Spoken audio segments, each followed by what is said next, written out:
Okay, welcome. Technology issues aside, I'd like to welcome you to the third and final Distinguished Educational Thinkers talk of this academic year. These talks are sponsored by the Graduate Group in Education, the School of Education, and the School of Education Alumni Annual Fund. And they provide us a wonderful opportunity to hear from scholars who aren't resident at UC Davis about their work and inform our own collective research and scholarship. So we are very thrilled for this talk today, and I'd like to introduce Professor Lee Martin, who's going to introduce our speaker.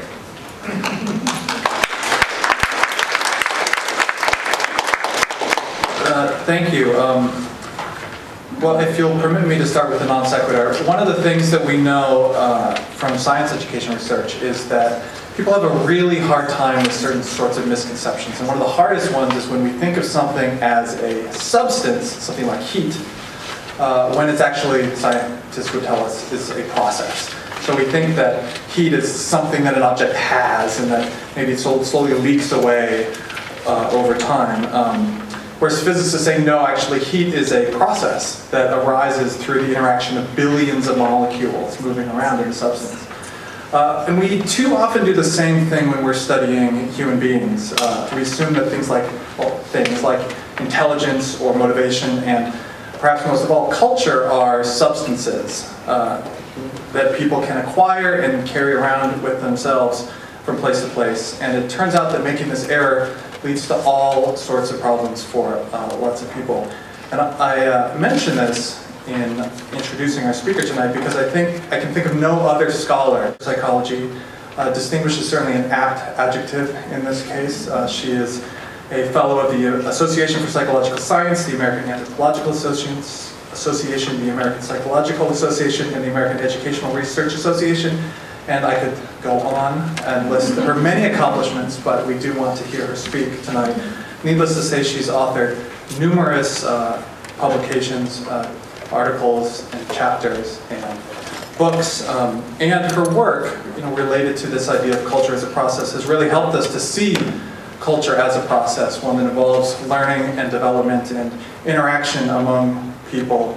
And not only to help us to see this, but has given us a suite of really powerful and empirically grounded tools for making sense of culture as a process. And I will say that I give a little plug for her most recent book, which is Developing Destinies, which is an ethnography, a memoir, and a research study on a Mayan midwife and the town in which she lives and works. So it is, she's here with us today to talk about learning through pitching in, so please join me in welcoming Professor Rogoff.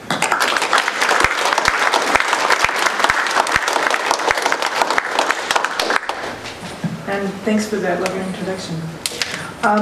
The plug, you can see the book that he's talking about there, and I actually brought a copy along. And I'll just pass it around. The business that Lee was starting off with about thinking about process, that book, that's the main underlying theme of the book, is what's the relation between individual and cultural processes. So it uses a case study of a Mayan woman and her town as a way of exploring that. That's what the book is about. This was just bald-faced promotion of the book. But I should say the proceeds go to a learning center in the little Mayan town. So I'm promoting it on behalf of the learning center, not my own pocket. What I'd like to speak about today is a way of organizing learning that I have learned about partially through my work for many years in a Mayan community in the highlands of Guatemala, but also in part through being a parent volunteer in an innovative public elementary school. I learned the same lessons both places, but it took me about 10 years to realize that I was doing so. And the basic lesson is how to think about learning as a collaborative process where children pitch into activities of importance in our community. And I want to give you an idea of what this looks like. The clip that I'm going to show you here is not from a Mayan child, but a kid who has an opportunity to learn by pitching in, observing and pitching in. Let me just play it for you. Except for the mouse goes away. I'm going to do it a different way. Did you see the mouse? Yeah. Okay. Well, I can do it this way anyway.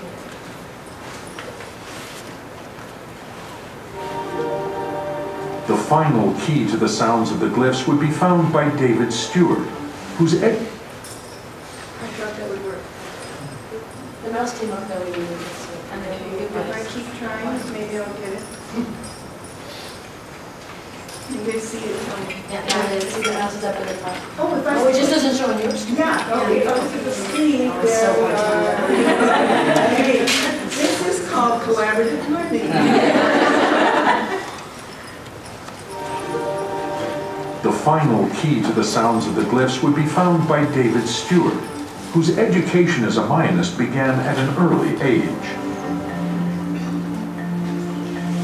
His father, George, often brought him along on field trips to Mesoamerica. What really got me, though, was while we were at Rogoff, there were a couple of monuments that were actually discovered. My dad would drop everything and work on drawing the monument. And I would just sort of look over his shoulder while he was doing that. And I thought, gee, you know, this is pretty amazing. He decided he would go out and draw some himself. So he'd take his crayons and paper and everything and go out and started drawing hieroglyphs. By the time we got back to the States, my inner soul had been so affected by that experience that I just wanted to keep going back.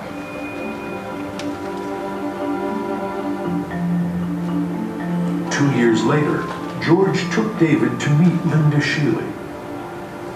I remember kind of sitting there quietly in the office while she was drawing a glyph, and I don't know why I blurted this out, but I said, "Oh, that's a fire glyph."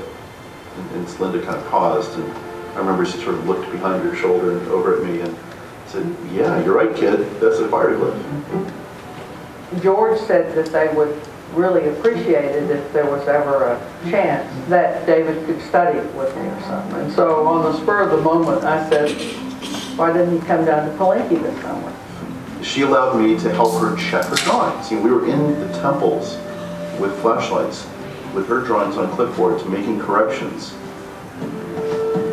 I gave him the tablet of cross, told him to go out on the back porch and figure out as much as he could about it. He came back a couple of days later and had the same amount of structural understanding of the text that had taken me in 3 years. And so I figured then that he was really quite good. At age 12, David presented his first scholarly paper on Maya hieroglyphs. And he gives a paper that was certainly beyond the abilities of about 2/3 or 3/4 of the audience to follow. It was a scholarly paper. Then, after his high school graduation, Stewart... Okay, so some reflections on how his learning was organized. Did you notice various aspects of what characteristics went into David Stewart being able to learn about decoding Mayan hieroglyphics? What I want to be doing through my talk is laying out what are some of the characteristics of that kind of learning. I think you can probably hold in mind a few that you noticed. I'm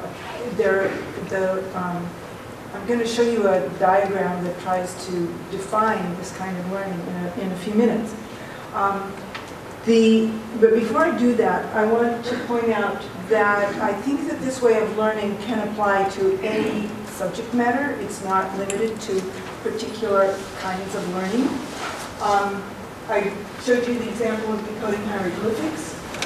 In the Mayan community, that image from the first picture shows a little girl listening in on some other girls conversing with a toddler beside her and a baby.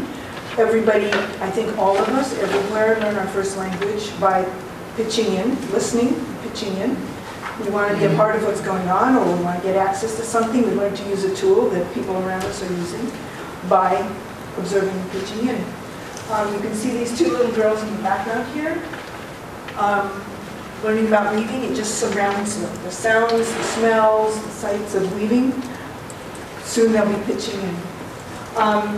Philosophical and spiritual matters. These kids are present at a funeral.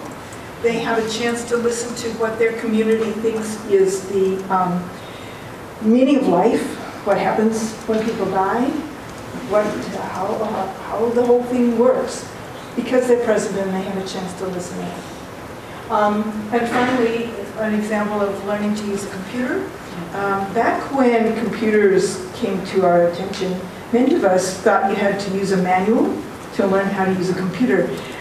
Nobody uses a manual now. They don't even produce manuals. Those little help dialogue things, you can learn in the process of using it. When you need some information, you turn to the help menu, or you turn to the person next to you, or you fiddle around. So you're learning by just using it for some purpose. It's not like learning outside of the context of using it. And I would mention, this is for Lee. Lee went to high school with this girl here, who's my daughter, Louisa. She's now a software engineer at Apple. And I don't think she learned that much from this particular episode. But she was learning something from it, watching her cousins use that old computer, which was new in those days. But she fell in with a bunch of friends after she finished college. She didn't study anything related to technology. And her friends were creating a startup. And she said she'd like to help out. And they taught her to program in the process of making something that worked. And so her whole training in programming was through pitching in, learning by observing and pitching in. And she obviously learned fairly well for Apple to be willing to pay her all that money. My point in this slide is it's not limited to particular areas of research, of learning, this way of structuring learning. However, I think that it's a much more common way of structuring learning in some communities than in others, and that's going to be central to what I'm talking about today. In communities where children have the opportunity to be present, this is a very effective way to learn. Being present is one of the preconditions for this. Actually, it's the first facet of the diagram that I'm going to show you. It's a crucial feature of learning this way. You have to be present. But in some communities, children are often excluded from many of the activities of their communities. None of us were in that particular setting, 1914 New Mexico, but I think we all recognize its format, in which exercises and, exercises out of the context of actually producing something are the substitute for actually being involved in something productive. And I probably don't have to remind people in this group that the assembly line was an explicit model for this kind of instruction. Cubberley's administrative Edmund textbook, 1916, I think it was, very explicitly laid out the parallels of using the assembly line, newly invented assembly line from industry, as a way of organizing education, with lots of immigrant kids having appeared, compulsory schooling just having come on the scene, lots of kids to deal with. We need a bureaucracy to move them through the system, and the students were both the raw material and the product. The teachers were the technicians, and guess who were the experts telling the technicians what to do? That's us. It's kind of weird to recognize our role in this, but yes. But I want to point out that not all schools are organized around assembly line instruction. I think this is very important. Schools for decades, centuries maybe, have used other ways of organizing things besides assembly line instruction. I think assembly line instruction has been shown to be very prevalent still and around the world. But there's a lot of schools that have been trying to get away from that, including the one that I mentioned earlier, where I spent time as a parent volunteer for 10 years or so in my kids' classrooms. And we ended up writing a book together, parents, teachers, kids, and one administrator, on how we learn to think about a collaborative organization to learning in this innovative school. It's public elementary school, K through 6, in which the kids were collaborators with each other and with the adults. The adults were collaborators with the kids as well. They worked on projects that the kids helped to develop that mattered to that little community. So the way of organizing learning in that school was similar to learning through intent community participation, learning by observing and pitching in. We can also, I've skipped that slide, that's fine. Let's just go to this one. So the central, am I okay if I move away from the microphone as far as you're concerned? And as far as you're concerned, if I don't speak loud enough, tell me to speak up. So the central facet there is the one that I mentioned earlier, that in learning through intent community participation, the learner is incorporated and contributing to the family and community endeavors. That's really central. The second facet has to do with the motives. The learner's motive is to contribute, to belong, to fulfill a role. The motive of the other people is to accomplish something, to get something done, and maybe also to instruct the learner. What I'm going to be doing is filling out this prism with some research examples, and I want to contrast it also with a prism that tries to lay out the features of what I'm calling assembly line instruction. But I want to remind you that this is not, the second prism is not equivalent to schooling. It may be common in schools, but it's not. I'm not talking about schools, I'm talking about assembly line instruction when I'm referring to this prism here. So in assembly line instruction is, learning is supposedly occurring through controlled instruction in a segregated setting. And the motive is for learners to seek extrinsic rewards and avoid threats. And the motives for other people are to instruct, and also to sort the learners. If you guys have questions or comments along the way, you can raise your hand or otherwise blurt them out. I wanted to mention that the two prisms that I'm focusing on today are not the only two ways of organizing learning, and I think it would be to our advantage if we could be more articulate about a variety of alternatives to assembly line instruction, some of which are Socratic instruction, learning through repetition, instructional conversation, inquiry learning, and many others. I think that if we could be more articulate about the characteristics of the alternatives, we would have a better chance of being able to get beyond assembly line instruction, rather than just saying, we don't want assembly line instruction, let's do something else. It would be helpful if we had some models of some other things that we could do. I think that learning through intent community participation is one very helpful model for that. And it has been practiced for many years in a number of populations with great success. So I think it's for us to learn from.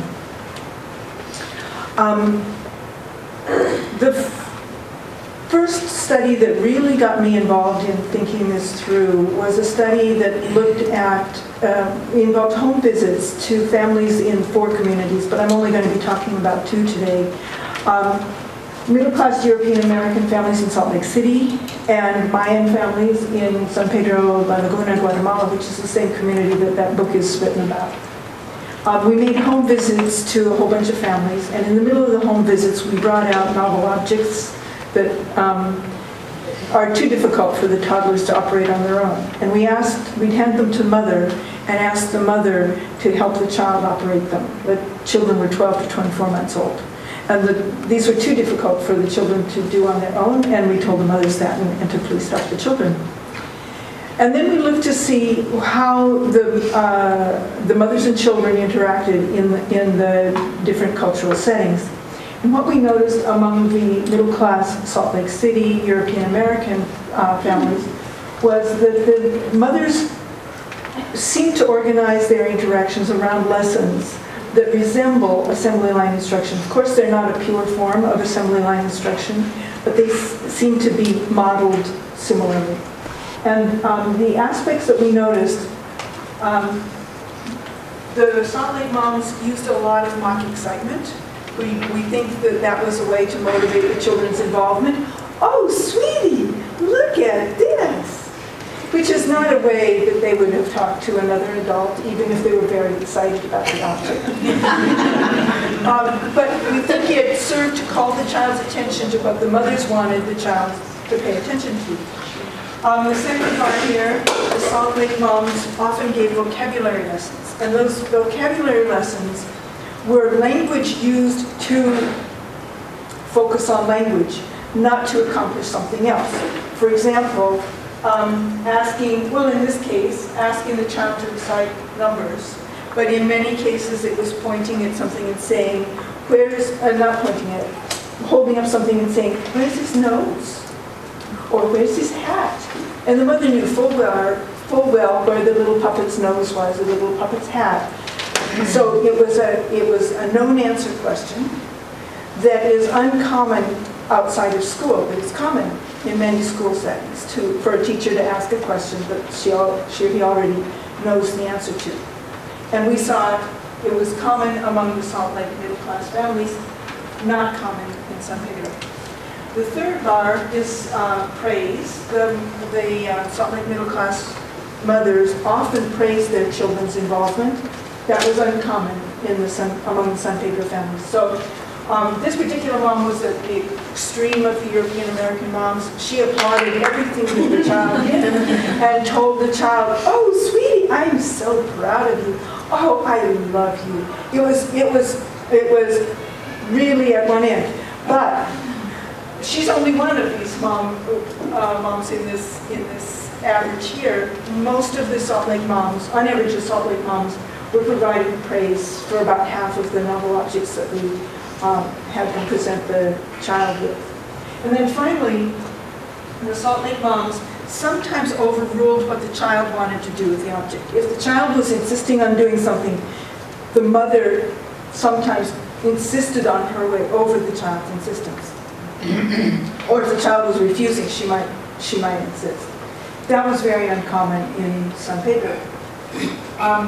We think that all of these are characteristics of the mothers seeing themselves as responsible for providing lessons and even insisting on their lessons. So what was common among the, well actually this was an example of known answer questions. But you all know about known answer questions, right? Okay, but still, I bet you'd like to see this one.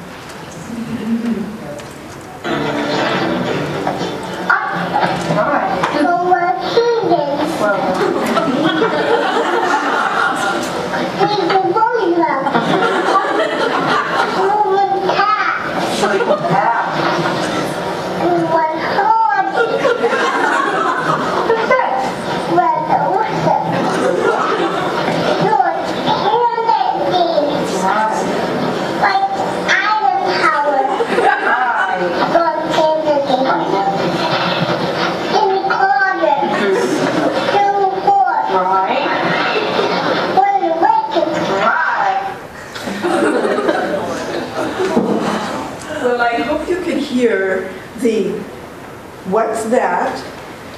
and the reply of the child, and right in that format of ask a known answer question, wait for the answer, and evaluate the answer. Probably that kid did better than any of us could have. But I bet the kid knew nothing about presidents. Okay, so what was common in the San Pedro families? The mothers almost always were in a position ready to help the child. You can see this mother, the child is dealing with one of those Russian nesting dolls. Too many pieces for little toddler hands to manage. The mother has one hand,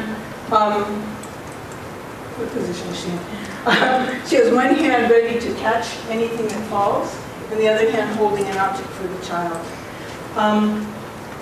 I should mention that the pattern for the San Pedro families seems to be in line with a model of learning by observing and pitching in, with support from the mothers.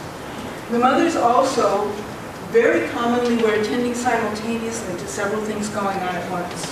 So if there were several events at once, which often happened, like in this case, the toddler needs some help, and the mother is also participating in adult conversation at the same time. No interruptions from either event to the other. So no disfluency in what she's saying in the conversation with the adults, and no fumbling or pausing in her help to the child. That kind of simultaneous attention was pretty constant when there was more than one event going on for the Mayan moms, and not nearly as common among the Salt Lake middle class European American moms. And if we look at what the toddlers are doing, the San Pedro toddlers were also attending simultaneously to multiple events. That was, in fact, they were doing so more often than the Salt Lake mothers were. And the Salt Lake toddlers were doing the correspondingly less than their mothers. We think that that's an effective way of being on top of whatever you're doing, as well as being alert to whatever's going on around you in case there's something important that you could be learning from that's going on nearby you. And then finally, the San Pedro toddlers were generally involved in the group activity. There was always a group present in the different home visits. The Salt Lake kids sometimes were just involved with whatever object they were paying attention to. Sometimes were in a dyadic involvement with one other person. And if they were involved with more than one person, it was sequentially. So might engage with you for a little bit, and then that engage with you for a little bit. So it was sequential dyads, if they were attending to somebody else at all. Whereas the children in San Pedro tended to be involved with the group as a whole, more often than the Salt Lake kids.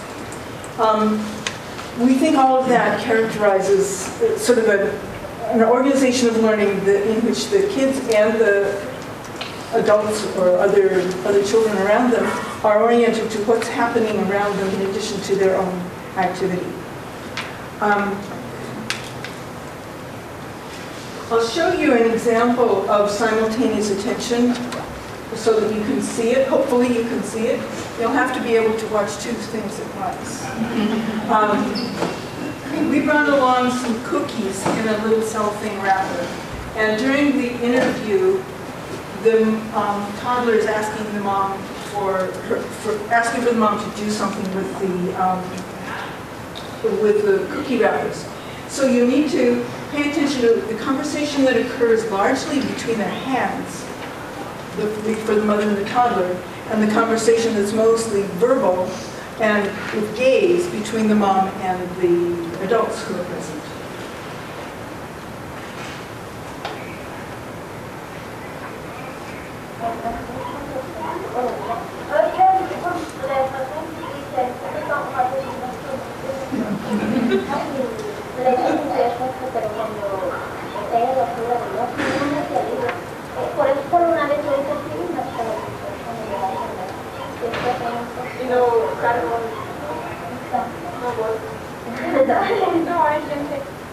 Could you see it? So, no interruptions in that complex, several paragraphs worth conversation with their hands, and no interruptions in their several paragraphs worth conversation between of the mother and the other adults who were present. Questions or comments thus far? Yeah. My first reaction to that is that I've seen a lot of mothers and babies do that. Like mothers sort of simultaneously operating and, appeasing and dealing with their toddler while having an adult conversation. What's different about this? What's different about this particular instance or what you were seeing in those Mayan mothers? It's not that it never happens among the European American middle class moms that we observe. It's just that it wasn't nearly as frequent. And it required us to look. I can't tell when I'm watching people do it on the fly.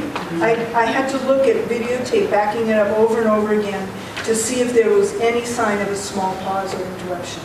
So it may be that the difference is in whether there's little interruptions. What the Salt Lake middle class moms tended to do was very quick alternations between activities. So there was a very small interruption in what they were doing, which might be small enough that you wouldn't really notice it when it was just real time. But when you look at the videotape looking back and forth a number of times, then it was visible. Yes. Did you study these across other cultures as well? And were these the extremes? The other two communities that we included in this study were middle-class Turkey and a tribal community in India. For many of the things that we studied, most of the things on those graphs that I showed you, the middle-class folks in Turkey and the middle-class folks in Salt Lake City were similar. And the tribal Indian community was similar to the Mayan community. But on attention, it was not, there was something else happening for the other two communities, which were similar. The middle-class Turkish and the tribal Indian folks were similar in the way we coded attentional patterns. And they weren't like either the Salt Lake or the Mayan families. I don't understand it well enough to know how to characterize. I think there's 3, 4, 5, 6 other patterns, and our coding system didn't catch what was happening with those two populations. So that's a mystery for somebody who knows those communities better to try to help on that. Yes? I noticed in your footage, a lot of the different kinds of footage of this Mayan community, that they're almost always sitting in this kind of way with the child in the lap, facing like the same general direction. Is that something that just happens naturally, like in general, or was this because of the conversation that you were having? It was not something we did. Okay. And it's common for the children to be a part of whatever's going on and facing the group.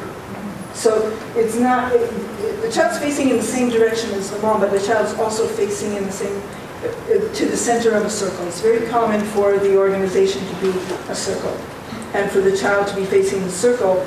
And for the middle-class European American kids, the child was facing, more often facing the mom, maybe not even part of the circle, the group or orientation, sort of like an appendage of the mom rather than as a member of the group. Okay.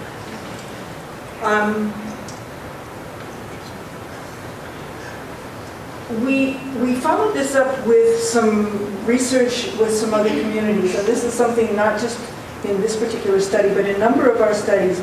We've looked not only at this one Mayan community in Guatemala, but we've wondered whether the pattern that we've observed there applies to other communities, specifically other indigenous or indigenous heritage communities of Central and North America. So we've extended it to look at Mexican and Mexican American communities that are likely to have connections with practices of indigenous communities of Mexico. And what we have found with our studies of attention is that the Mexican immigrant, in the case of this study, but several other studies also, Mexican children whose families are likely to have connection with indigenous practices of Mexico show this kind of simultaneous attention more than Mexican kids whose families have a lot of Western schooling. And so we're using this as a way of sort of looking at the children's experience with cultural practices, either close to indigenous communities' practices or close to Western, especially middle-class, school-based communities' practices. And we're interested in seeing what happens when both are together, and whether schooling trumps indigenous communities' practices, which seems to often be the case.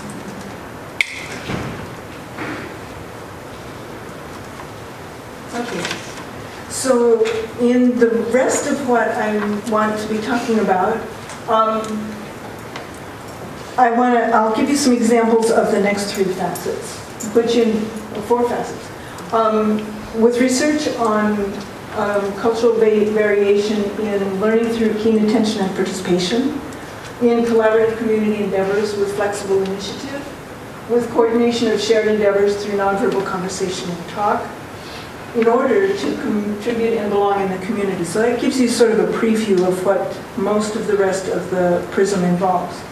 That contrasts with assembly line instruction, where learning is by receiving lessons and exercises controlled by experts, with explanations and quizzes out of the context of activity in order to gain credentials for admission to the adult world.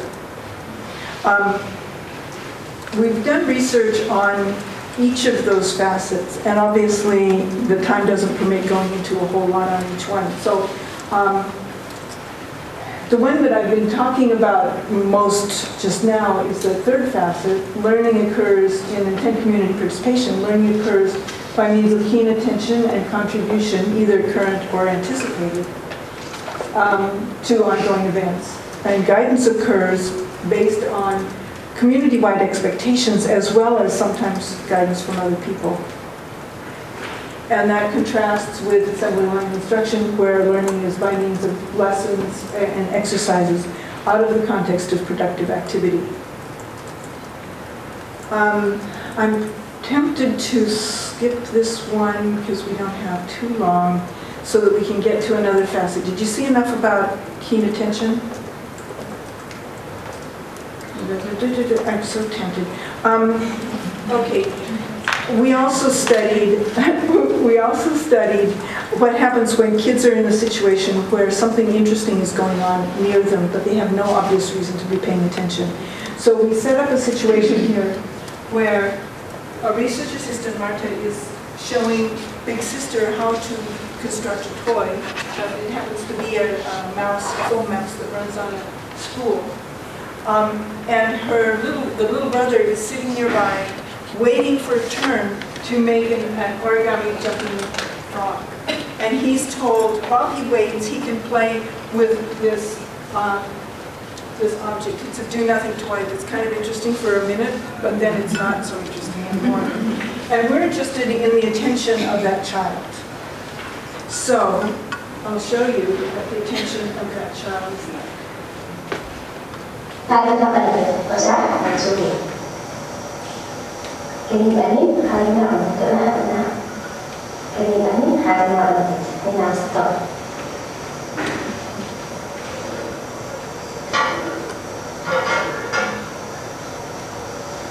Right. Kalau cepat dicoba, nanti tak terkena. Nah, kalau bisa anda hadapi cepat. So, you would think it was a still photograph if you didn't know. He is really keenly attending. Now this clip here is Salt Lake Santa Cruz middle class kids in the same situation, and I'll show you that clip. Let's do this first. Roll this up.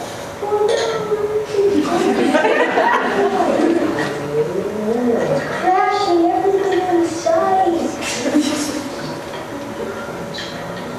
Going to explode. Leave it about this much? This bench. Oh, that's great. Well, that's great. Now, next step.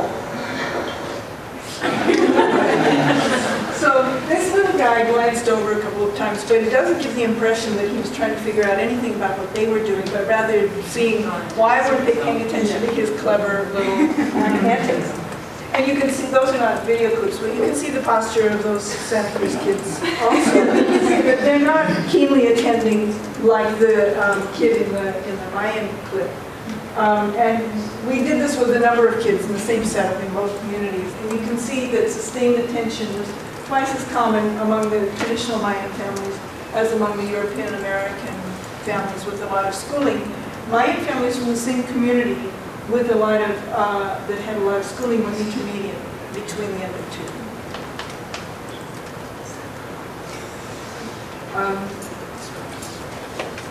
We also followed up on how much the kids learned from it, and the Mayan kids from traditional families learned more from the opportunity to be observing something that was going on nearby them, but there was no obvious reason for them to need to learn that. And we found a similar pattern with kids from either in Mexico or in the United States whose families were more involved with, presumably more involved with indigenous practices of Mexico, compared with both Mexican kids whose families had a lot of schooling and European heritage kids whose families had a lot of schooling. Okay, I did that fast, but do you have any questions or coming from that? So do you have any longitudinal data on whether time in the U.S.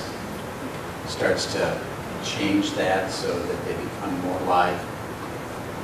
I don't. It would require teasing apart amount of schooling, place of schooling of the parents, and a whole lot of things. But I would suspect that the time in the U.S., well, not time per se, but exposure to U.S. middle-class institutions, especially school, but also other institutions, including for the parents, parenting classes, U.S. parenting classes. I think that's a biggie, based on some other research that we've been doing. But it would be interesting to try to tease apart the process itself. Yeah, it would be interesting to see what happens when they have children, these children have children, and their parenting style is probably going to be more like middle class. Well, in a sense, the Mayan study comes close to that because the parents in those families are related to each other. It's all one community, and some of them have had a lot of schooling and they treat their kids in a schooling kind of a way, and those who haven't had much schooling are using what seems to be a more traditional Mayan pattern. So I wouldn't be surprised if we could find that. Okay. So the next facet has to do with the social organization of the endeavors themselves. This is a little different than the middle one. This is the organization of the community. The kids are included in the community. This is the organization of face-to-face interactions, where the organization is collaborative. The learner is trusted to contribute with initiative. The leadership is flexible. Everybody, parent, adult or child, can provide guidance depending on who knows what. And there's a calm mutual pace. And that contrasts with the social organization of endeavors in assembly line instruction, where there's unilateral control and fixed roles. The expert controls the pace, the attention, and the behavior of the learner. The expert is supposed to transmit information and divides the labor, and is not collaborating in the same endeavor. I think that one is especially important. The learner's job is to just receive the information. So just as a reminder of the first facet, the community organization, I think is really central to some of the differences we're talking about, with children being included in participating in picking kernels of corn off the cob, carrying water from the lake shore.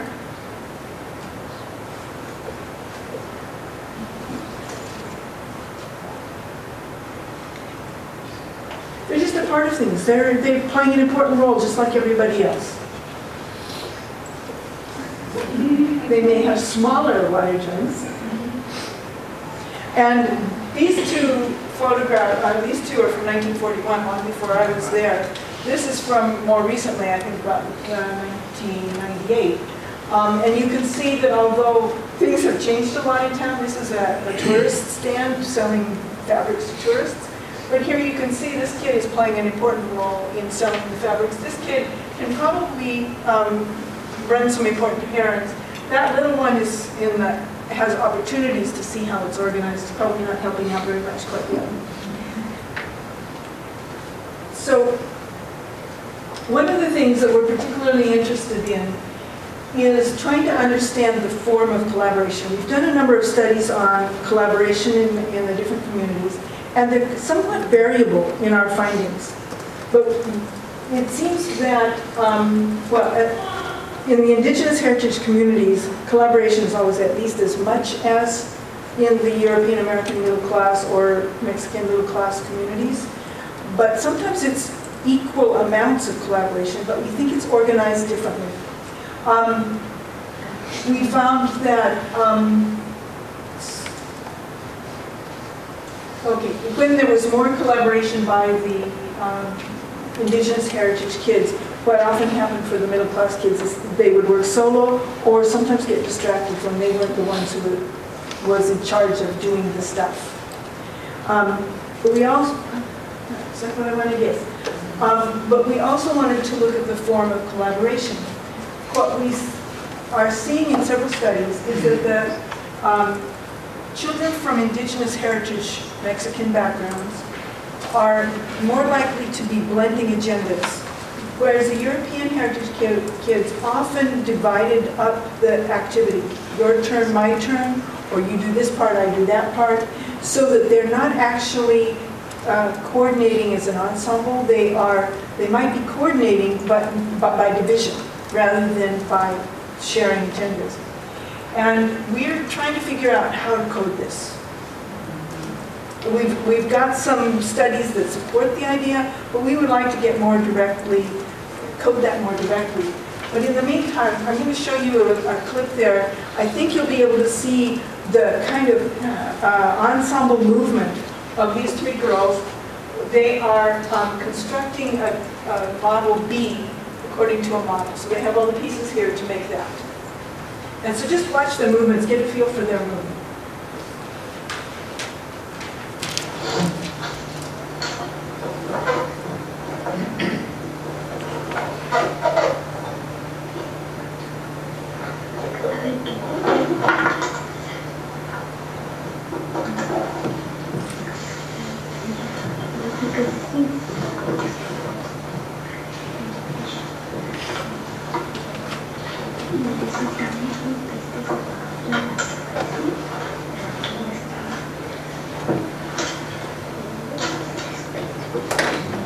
Can you see how they're kind of moving together?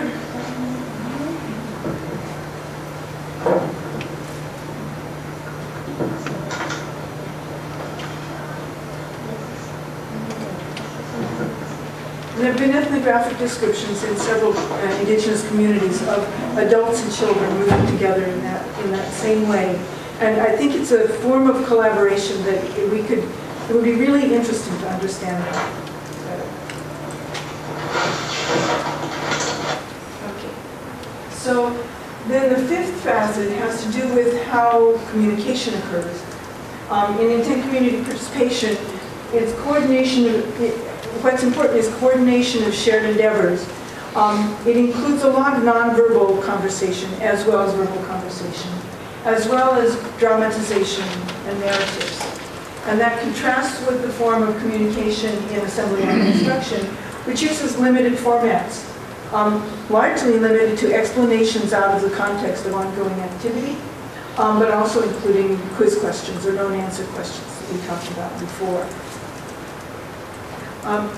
To give you an idea of what I mean by coordination of shared endeavors with nonverbal and verbal conversation, consider that image from the Mendoza Codex from almost 5 centuries ago. The mother is helping the daughter learn how to weave. They are able to refer to the ongoing weaving, and the mother in that drawing is gesturing. I'm not sure exactly what a gesture means. She's gesturing. She's also speaking. You see that little scroll, green scroll coming out of her mouth. And they are able to refer to the activity itself as a part of their communication. In this situation, this is actually the same girl that became a software engineer. So she's not mine, she's mine. And she did not speak Spanish or Sequil at that time, and Doña Chimina did not speak anything except for Sequil at that time. Nonetheless, Doña Chimina was able to teach Luisa to weave. Not very well. I mean, she needed a lot more practice. It's a very complex skill. But you can see Doña Chimina gesturing to tell Luisa how hard to pull on the stick that she's pulling on to move the threads closer together. And a lot can be communicated. If it was not in the context of ongoing activity, it'd be useless. But the ongoing activity, the fact that they can refer together to something that just happened or something that's in front of them, gives them a chance to be using their shared activity as part of their communication. And Ross? Barbara, do I perceive correctly on the codex that the mother's hands, the left and right hand, are in exactly the same position as the daughter's on the room? I'm not sure I can see it clearly from back here, but it sure looks like the right and left hand are twisted differently and they're parallel. I don't think so. I think the mother is like this, and the daughter is like this. but it's a good speculation. Yeah, I think her hands are not too different than Doña Chimina's hands, but who knows? Who knows? It would be interesting if we could figure that out. So in this last image, this Maria here has much more information than Luisa, or than Luisa. She speaks a language in common with the people around her, and she can also view them weaving. And she can listen in on their conversations. Say somebody says, oh, I dropped a thread there, how can I fix it? I've gone past that area. And somebody says, oh, here's what I do, and gives them a solution. She has a chance to eavesdrop on their problem solving and watch them weave in addition to her own weaving. So much information available from being present and collaborating in the same activity, which is not possible in assembly line instruction, where you're separated, by definition, separated from the activity that you're learning about, or supposedly learning about. Sorry. So the sixth facet, what is the goal of development in education? Education broadly conceived. In learning through intake community participation is to transform participation in order to contribute and belong. And that includes learning consideration and responsibility to be good collaborators, good to be able to coordinate with other people, in addition to information and skills. And that contrasts with the purpose, whoops, I'm skipping one, I'm skipping two, there it is. This contrasts with the goal of education in assembly line instruction, which is in the transmission of isolated information and skills for certification, which are prerequisite for inclusion in society. And I just want to mention that what Lee said about focusing on process, that contrast is really important in this contrast, with the process of transformation and participation being key in learning through intake community participation, whereas this one is the transmission of objects. So you didn't call it objects, you called it something else. Substances. And so that's focused on process, this is focused on acquisition of objects or substances. What's striking to me about this slide, though, is that when I ask the teachers with whom I work what are their goals for education, they sound much more like what you're saying up here. Yet there's this huge mismatch, obviously, between what we do and what we say we want to be doing. So, I mean, that's been fascinating. I think that the teachers that you ask probably have goals for their kids' education that are different than assembly line instruction. That's right, yeah. And so they may be, the bureaucracy tries to force smart people, like your teachers, into assembly line instruction, but they have other ideas. So it's partly the difference between schooling and assembly line I guess instruction. my point is sort of that this goal that you've identified of assembly line instruction is an emergent property of assembly line instruction, not an explicit goal ahead of time necessarily. Like, I mean, it's both, I guess, but the way it works out in modern schooling is there is this mismatch, I think, between what we know intuitively is sort of the right thing to be doing versus what is the efficient thing, what kind of fits in with the... Yeah, this is a bureaucratic goal. Yeah. Whereas teachers are human beings that know children and engage with children. Yeah, it's the assembly line instruction model, it does not map onto what lots of teachers actually do or want to do. I think I saw a hand. Was it? Yeah.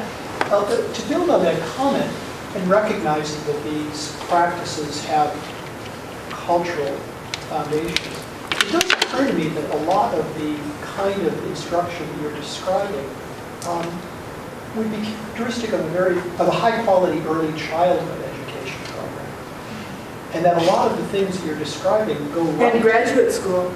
Pardon me? And graduate school. When it's high quality. Yes, both.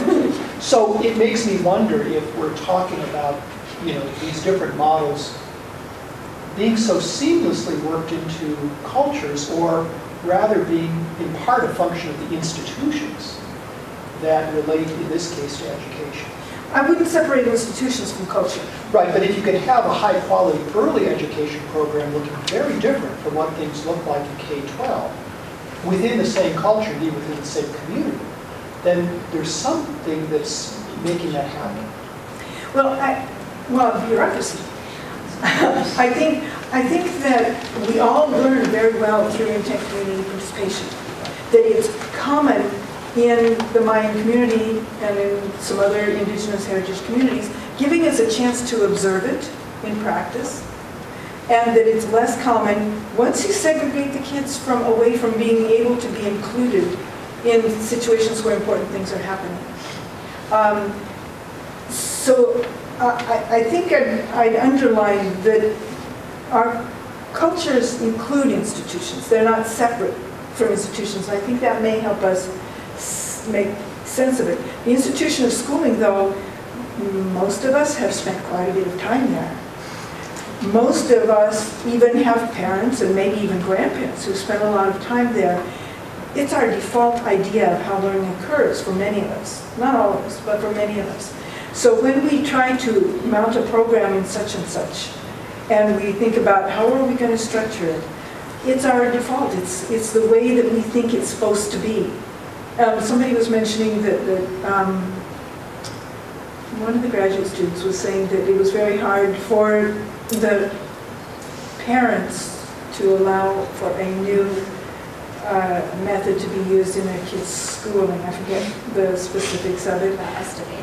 About estimating. That the kids were being taught to estimate, and the parents said, but they need to get the right answers.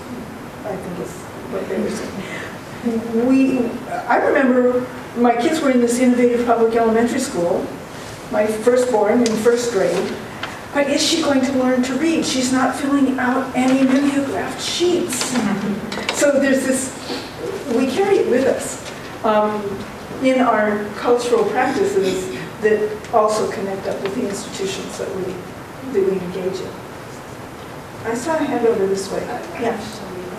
So in thinking about the indigenous Mayan community and where the kids grow in the community, stay in the community, continue in the community, versus our kids where we want them to go out and do great things that we would have never thought of and live these lives that we can only envision.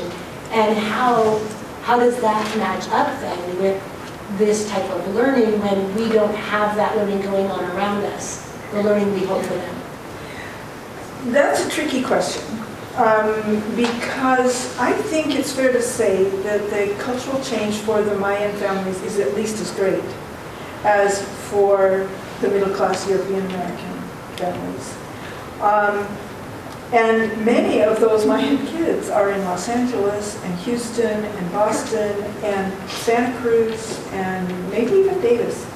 And one of them, for example, is my collaborator Pablo Chavajay, who you've seen in, referenced in some of this work.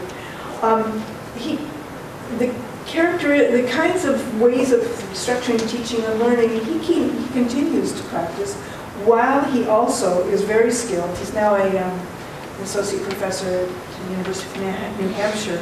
He was in the first study that I did in San Pedro as a 12-year-old.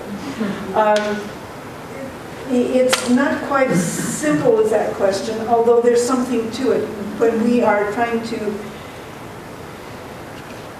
many people are thinking that they don't have any idea where their children are going, so that they sort of general skills. But we all know, well, I hope we all know, schooling does not provide general skills. And all the research shows that it doesn't generalize any more than anything else, and sometimes less.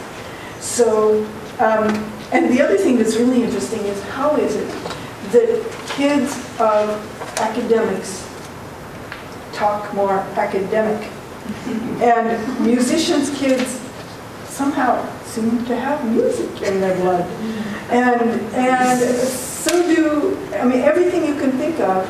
That, I mean, it's not like lockstep, but chances are there's something carried in what they are learning. So. My child, I don't know if she's going to be a computer programmer or a professor but she knows how to do professing because she's lived around. And you've seen little babies going, da da da da da da da da da da da. That know the intonation of giving a lecture, even though they don't know any words yet. Okay, we're probably getting close to finishing up, but let me see what I have yet to talk about. Briefly, in terms of the goals of education being to learn to be a responsible, considerate collaborator, that would include taking initiative. As you can see with this little girl, Bella, who is helping clean the table, and this little girl, Dora, who's washing dishes. We've done several studies now of kids helping out around the house in communities,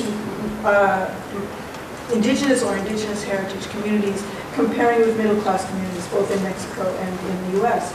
And the children in the indigenous heritage communities help a lot more in more complex things, and they much more commonly do it under their own initiative. They pitch in because everybody's pitching in. This is just what you do as part of the family. Something's dirty, you clean it. Something needs picked up, you pick it up. Whereas in the middle-class families, there's a lot more parental reports of needing to provide inducements, a little contract, to get the kid to even do the messes that they themselves made. And very little involvement in doing things that are for the family's household good. The other thing, so initiative is an important part of what they're learning, and they're supported in learning. Also, the idea of respeto. And do some of you know the term respeto? It doesn't translate to respect. It's more like consideration. And it's consideration for the direction of the group. It's not like respect for an authority. It's consideration for the direction of the group. And the nonverbal communication that I mentioned in the earlier facet, I think is an important aspect of being able to be considered for the direction of the group so that you don't interrupt what's ongoing. And Omar Rogoff, who's one of my grad students, did this study looking at respeto in European American and Mexican heritage kids. I'll just show you this clip. Okay. He needs some help from the research assistant.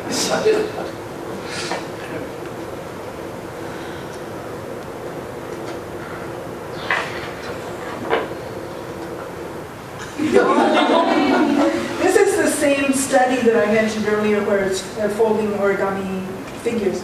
And she is following a script that restricts her help to the child. She has given him the materials and said, this is in the part of the study where we tested to see how much they had learned. And so she was following a script for how much she would help him, and she was supposed to pause before she helped him at all, encouraging the kids to do it themselves if they could. And so she says, here's the materials, I have something I need to be reading, let me know if you need any help though. And so he let her know. And she actually knew, but she was pausing on purpose to not help. But he wasn't interrupting what she was doing. He was checking in, aware of what her activities were. And I think that that's an important part of respeto, is the consideration for the direction of the group, making sure that your own activities are not interrupting other people's activities. Yes? Were any similar situations conducted with a child or peer-to-peer versus just a child and somebody he may view as an authority figure? Not specifically focused on respeto, but that image that I showed you of those three girls constructing the bee, it's the same thing. They were taking into account each other's efforts in order to coordinate the way that they would coordinate. I think. I don't have proof of that, but I think so. Yes. So is what we are seeing here kind of an artifact of the schism between tradition and modernity, where modernity is sort of modeled after an industrial rather than a post-industrial society? This conception of modern? I wouldn't consider that an artifact. I think that if we think in terms of cultural practices,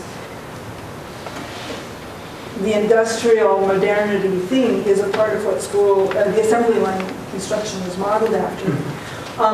But I think maybe it's important to point out that I've been trying to be careful not to generalize to all traditional peoples in talking about the research with indigenous heritage folks of Mexico, Guatemala, and North America.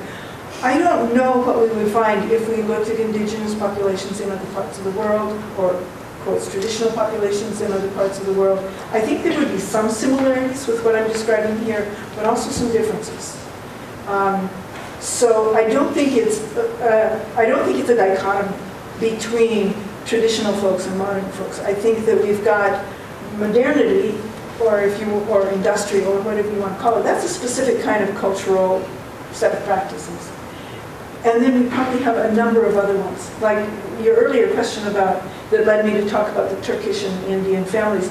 The attentional pattern there were two patterns that we could identify and understand, but there were some others in there that we don't understand yet. There's probably 6 or 8 or 12 patterns of being not Western, however we define it. If you look at, Turkey, and you look at Ataturks wrenching away from the traditional toward, the Western alphabet and all of this sort of thing, that might follow, that might be the reason why you see that Turkey following along the so-called modern path. Well, I take the view that everybody who has lots of Western schooling is enculturated into Western ways.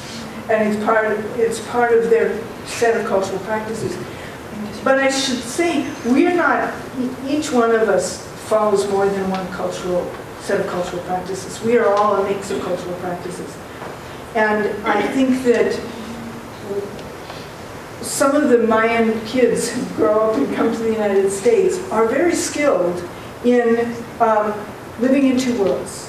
And so are many, many other people who are immigrants or whose families deal with several cultural systems. And I think that that's the ideal, actually. It's not that the Mayan way should be our model, or that, I do not think that assembly line instruction should be our model. I don't want to be PC about this one.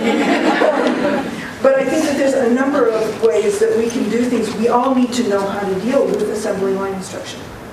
So we need to know how to use those practices, even if they're not good for our learning. So knowing how to do things more than one way, I think is crucial. So who's in charge of getting me to shut up here? Harold. Maybe time for one more question or two? Okay. Or do you have stuff? I do have a couple other, I could show you the last slide. We certainly have time. Or I could show you this clip. And everybody likes clips. It's not long. This is a respeto clip and nonverbal conversation. And you can see those girls accomplishing a lot and avoiding interrupting the research assistant who is taking a break from instructing them, saying, I have something I need to write here. And so watch those girls' communication with each other in ways that don't interrupt the direction of each of the members of the group.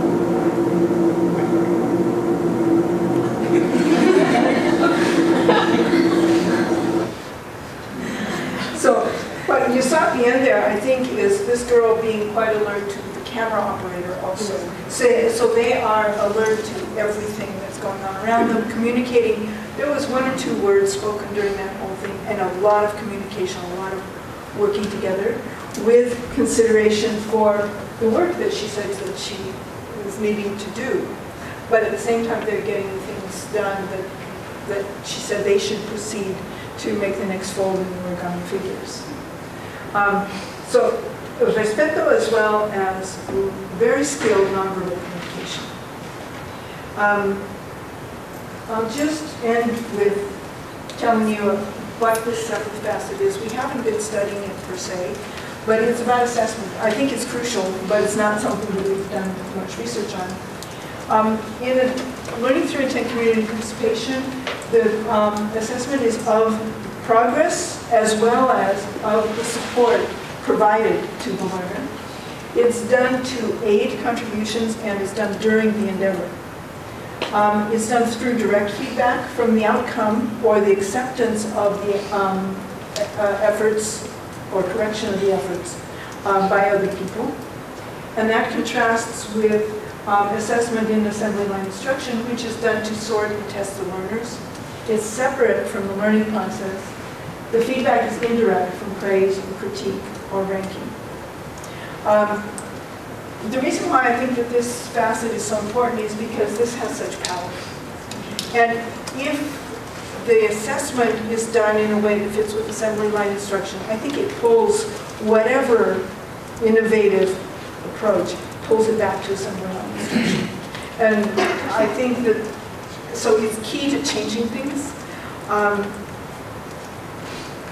I think that the way we could get some purchase on that is by including children's motivation and initiative as part of what gets assessed.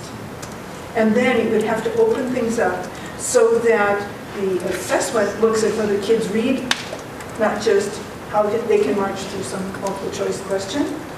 And teachers would be encouraged to give children chances to read, find things that the kids are interested in reading and so on. I think that could help move things a little bit.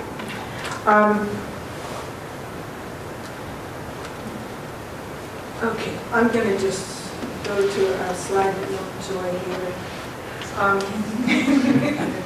That I think we all can benefit from learning to do things more than one way, taking advantage of observation and collaboration. Some of you have chuckled, recognizing that this is Jean Piaget. You might not have recognized that this is Bearable Inhelder. They are in Kyoto, Japan. And Piaget is trying to learn to do things more than one way through collaboration and observation.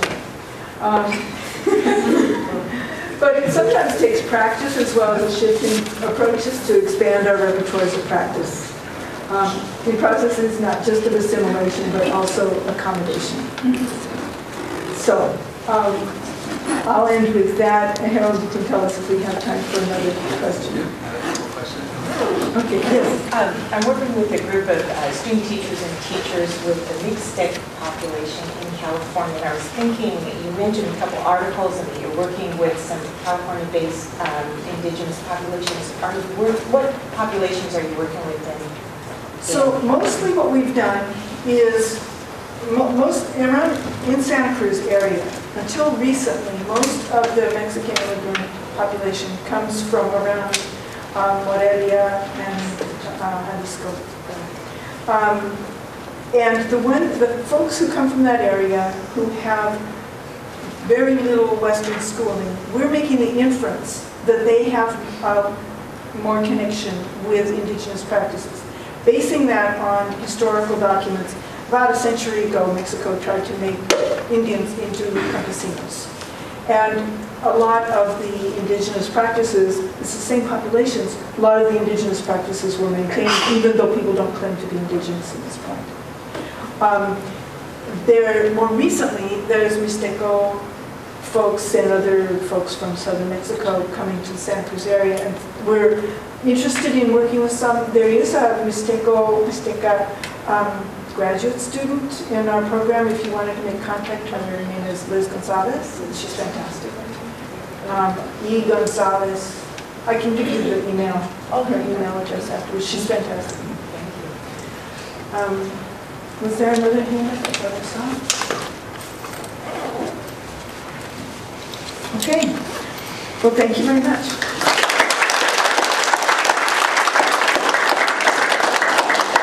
So I want to, first of all, thank you all for coming, and I want to thank Dr. Rogoff.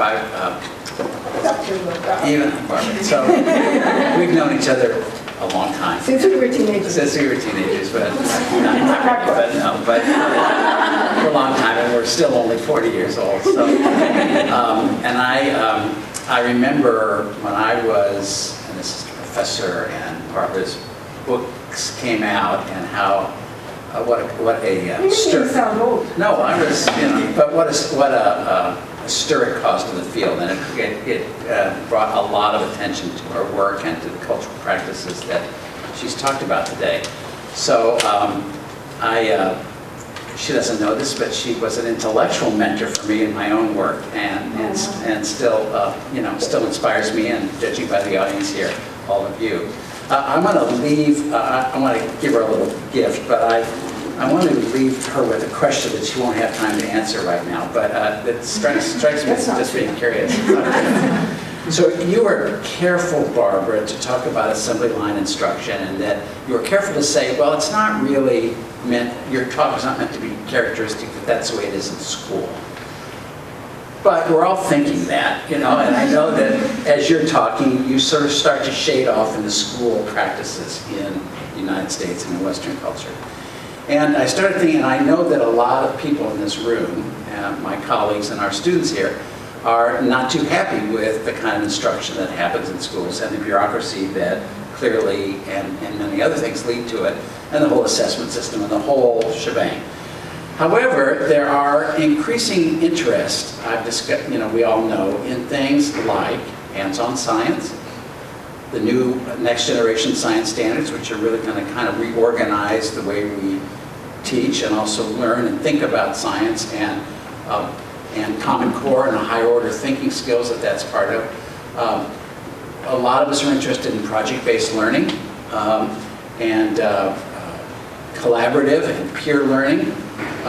And we talk a lot about, and will be somehow, I think, part of the new testing regimen that's coming out, formative assessment. So my question to you, Barbara, is, are we at last and finally going Mayan? I think we're trying to keep Dewey's lamp lit. Dewey's lamp lit, that's Nothing good. that you said is anything new, right? No, it's not it. So it's a matter of... New terms. New terms, and trying to understand it. I don't think we're at the same place Dewey was, but I think that Dewey was trying to do a lot of the same things. So maybe Dewey was Mayan.